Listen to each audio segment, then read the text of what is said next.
Criptomonedas, tema que a Pato Eskenazi también le intriga muchísimo y queremos hacer, varias preguntas a nuestro siguiente entrevistado respecto a lo mismo. Él es presidente de la Asociación Chilena de Criptotecnologías, el señor Miguel Clagues, está hoy día con nosotros. ¿Cómo estás?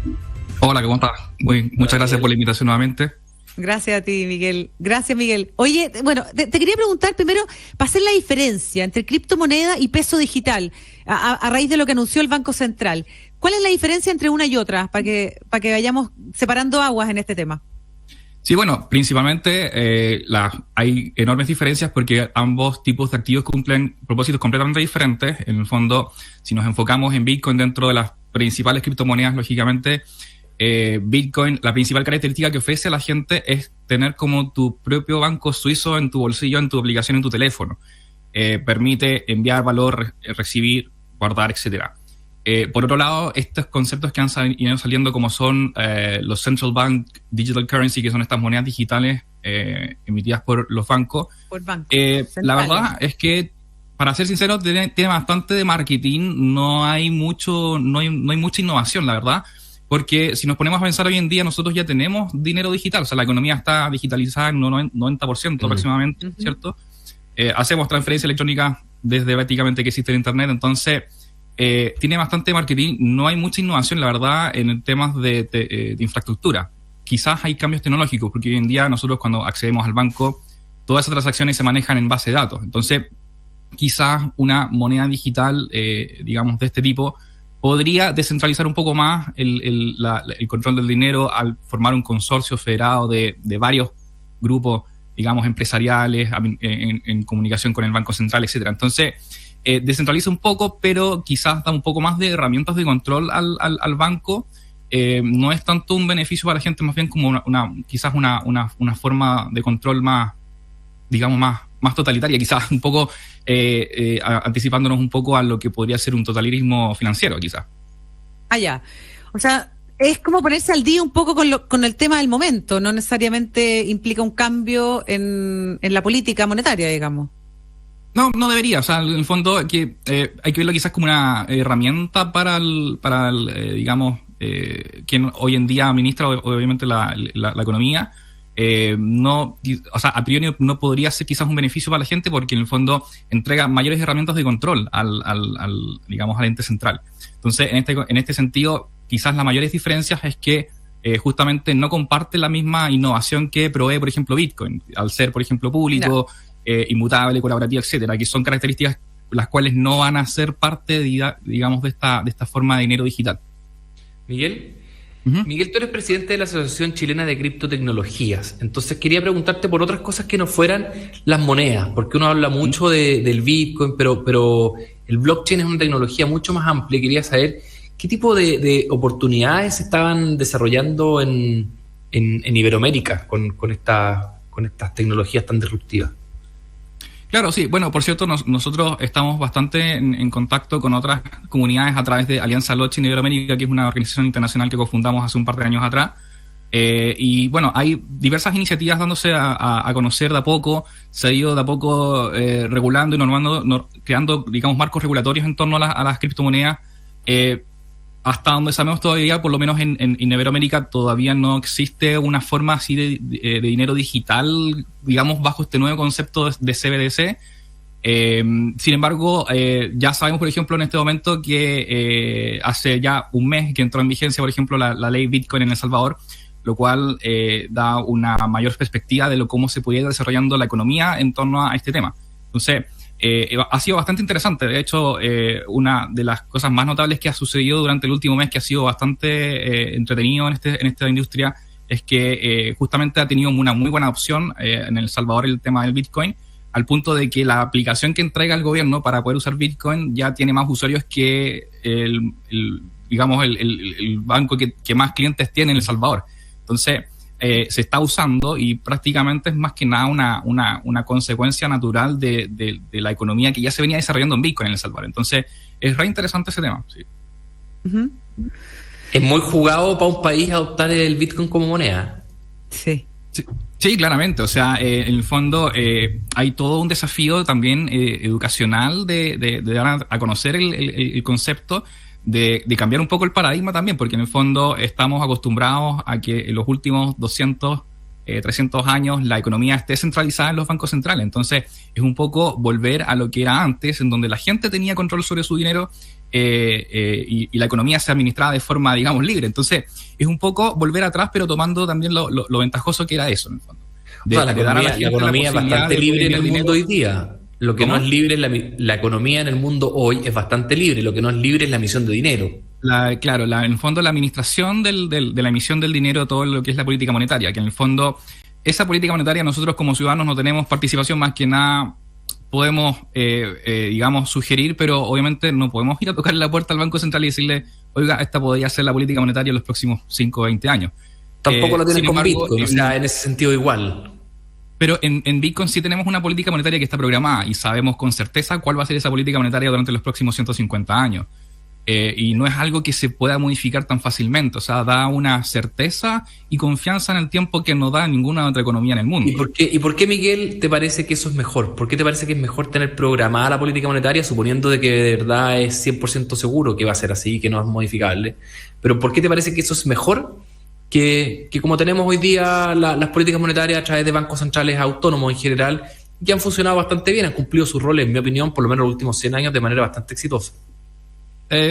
Yo ahí difiero un poco bastante, la verdad. Más que nada porque viendo hacia atrás, la verdad es que comparando monetariamente ambas formas de dinero, lo que es el dinero fiat, como nosotros le llamamos, lo que son las monedas descentralizadas, la verdad es que nos damos cuenta que cada vez se va evidenciando que las monedas soberanas están en decadencia, en el fondo. Más que nada por temas de inflación. O sea, aquella persona que desde el 2000, hace 2, 3 años atrás ha conservado Bitcoin y no ha ahorrado en pesos, o sea, ha visto incrementado su capital notariamente. Entonces, y cada vez estamos experimentando mayores tasas de inflación. Entonces, eso es producto de una economía basada en deuda administrada por bancos centrales, en el fondo. Que es el efecto natural que ha tenido los últimos 200 años, que por un momento quizás sirvió, pero ahora es necesario dar una transición a algo más, con alguna forma de dinero con ventajas superiores, en el fondo. Miguel, estamos con Miguel Clagues, presidente de la Asociación Chilena de Criptotecnologías. La semana pasada salió una noticia de China que anunciaba la prohibición de todas las transacciones de criptomonedas. ¿Qué implicancias tiene esto para las operaciones de las criptos? Prácticamente ninguna, más que quizás algún efecto en el mercado en términos de precio. Y la verdad es que no es ninguna novedad, porque de hecho lo hemos tomado con bastante humor, porque cada cierto tiempo el gobierno de China saca algún anuncio donde está prohibiendo las criptomonedas. Han sido prohibidas como 10 veces en los últimos años, y prácticamente casi que se ha vuelto una costumbre. Entonces, la verdad es que en términos tecnológicos no tiene ninguna incidencia, porque Bitcoin y las criptomonedas son tecnologías independientes, libres de uso. Es como que estuvieran prohibiéndole a la gente respirar, básicamente. Entonces, no tiene ninguna incidencia tecnológica. La única incidencia puede ser, lógicamente, en los mercados. O sea, un anuncio de este tipo, lógicamente, va a tener un efecto en el precio, va a hacer que baje naturalmente, pero por temas de fundamentos en la tecnología, en el largo plazo tendrá que seguir subiendo. Pero afecta la masificación, afecta el uso. Y la confianza. Claro. Sí, pero más que nada en la confianza de aquellas personas que aún siguen confiando en los entes centralizados, en las autoridades, porque prácticamente en el fondo el éxito de estas criptomonedas radica en el fracaso de los gobiernos y los bancos centrales, en el fondo. Entonces, en la medida de que sigan fracasando, como lo han venido haciendo los últimos años, o sea, por algo hemos tenido crisis sociales, crisis económicas que hemos vivido ya cada 5, cada 10 años, etcétera. Entonces, en el fondo, que esto siga ocurriendo va a darle un mayor, espacio de visibilidad a las criptomonedas. Perfecto. Dentro de las criptomonedas hay una variedad enorme, ¿no es cierto? ¿Cuáles son las que han tenido mejor desempeño, Miguel? Asumo que es el desempeño en términos de precio. Sí, o sea, bueno, claramente el Bitcoin es el que más estable se mantiene dentro de la volatilidad que existe dentro del mercado de las criptomonedas. Tenemos también, por ejemplo, Ethereum, que cumple también otros propósitos diferentes a Bitcoin. Más que nada sirve como plataforma para abrir todo un mundo financiero que hoy en día estamos llamando finanzas descentralizadas. Entonces ha tenido bastante buen desempeño, y sin embargo, bueno, aún así existen también otras criptomonedas que de alguna forma compiten entre sí, Pero lo interesante acá es, en el fondo, entender que todo este ecosistema funciona de manera libre, digamos, todas estas criptomonedas están desarrollándose a su propio ritmo, y lo interesante es que en la gran mayoría, como son proyectos de código abierto, permite auditar esos proyectos y replicar esas mejoras en los proyectos más tradicionales. Entonces, de alguna forma, es un ecosistema que está constantemente retroalimentándose, y finalmente pudiendo dar la posibilidad a que gente hoy en día que no está bancarizada pueda acceder a productos financieros que el mercado tradicional no les entrega, porque no tienen a lo mejor el nivel crediticio para poder acceder. Entonces, es interesante todo este mundo que se está desarrollando a través de las finanzas descentralizadas. Sí. Miguel Clages, presidente de la Asociación Chilena de Criptotecnologías, quería preguntarte por la contaminación que generan las criptomonedas. Está la escoba en Inglaterra todavía, en Europa ya estamos saliendo, y en China está empezando a haber problemas con la producción energética. Las energías no contaminantes han tenido algunos problemas, se están disminuyendo, eliminando las plantas a carbón, que son muy contaminantes, pero China pareciera que tiene muchos mineros y que usan tecnología bien contaminante para poder minar y poder encontrar, digamos, un Bitcoin. ¿Es tan así? ¿Cómo está ese tema, esa discusión de que las criptomonedas son muy contaminantes? Sí, en realidad, a ver, el tema particular de China es que en los últimos meses se ha ido moldeando el tema de la minería en China, y de hecho se ha ido reubicando justamente por las medidas que ha tomado el gobierno de China en cuanto a lo que es el uso energético. Y de hecho gran parte de esas granjas se están localizando en otros lugares, y hace poco de hecho terminó esa transición. Algunas de hecho están ubicadas en Estados Unidos en este momento. Entonces, ahora, ¿cuál es el tema? El siguiente, en el fondo, que es contaminante en el sentido de que por la fuente de energía que utilice y que el minero tiene a su disposición. Y el minero, como para el que hace minería, siempre trata de rentabilizar su operación, va a tratar de conseguir la energía más económica que esté disponible. Y si esa energía económica es contaminante, la verdad es que no es como exactamente culpa del minero, sino que depende en gran medida del gobierno y de los subsidios que otorgue, por ejemplo, energía limpia, o impuestos que pueda otorgar a energías contaminantes. Porque si hay impuestos a energía contaminante, entonces el minero no va a usar energía contaminante.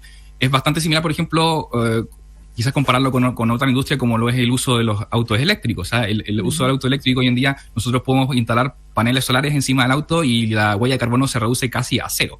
Pero si nosotros conectamos el auto a una planta, digamos, de energía, y esa planta a su vez está conectada a una planta de carbón, entonces el auto ya no es tan ecológico. Entonces, en el fondo, depende más que nada, no tanto de la industria de minería, sino de los incentivos que existan en el mercado en cuanto al uso de energías contaminantes y energía limpia. Bien, pues muchísimas gracias, Miguel Clages, por haber estado hoy día con nosotros. Miguel es el presidente de la Asociación Chilena de Criptotecnologías. Que tengas una excelente jornada. Gracias, Miguel. Gracias. Buenos días. Buen día. Igualmente.